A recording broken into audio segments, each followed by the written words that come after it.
Our first caller for the day is Abu Bakr from the UK. Assalamu alaikum. Alaykum assalam wa rahmatullahi wa barakatuh. Alaikum, Sheikh.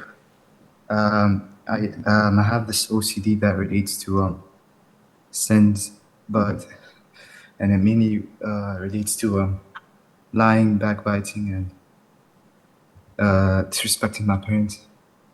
And at times I get confused a lot on whether I actually did it or not. And at times I over-apologize, and my parents get very annoyed when I do that, because they don't find the thing as a big deal or an issue. They don't find it as disrespectful. And for example, for backbiting, let's see, I backbite a friend of mine, but then I do it as a joke and they don't mind. But I get very paranoid and I apologize to them, and they themselves get annoyed because they don't find it as an issue. And for example, for lying, I get confused whether I actually did it or not. And there's a bunch of other issues, but I get really confused a lot with my attention. I don't know if I did the sin or not, and I don't know if it's a sin or not. And it makes me very paranoid.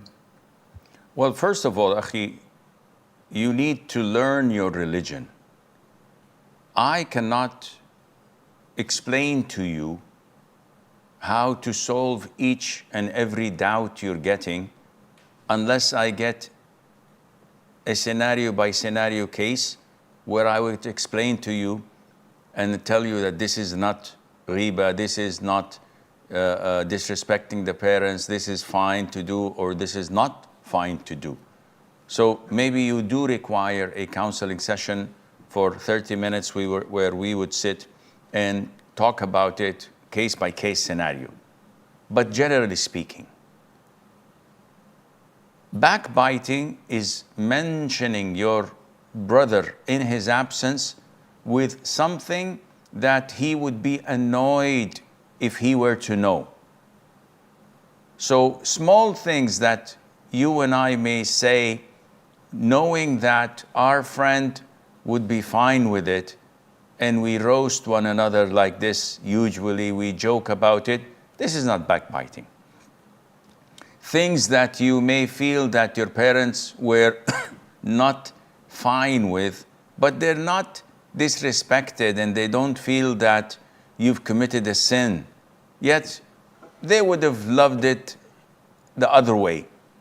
You should not go and apologize, especially when you know that the consequence of your apology would be far greater than what you had done, meaning that you would cause them to be annoyed or upset for repeatedly apologizing over these things that they think it's natural. So you have to weigh the pros and cons and weigh the consequences, and accordingly you act. And this is the Islamic way of doing things. We weigh and estimate and forecast the consequences of our action. If it is positive, we go ahead and do it. If it's not, we refrain.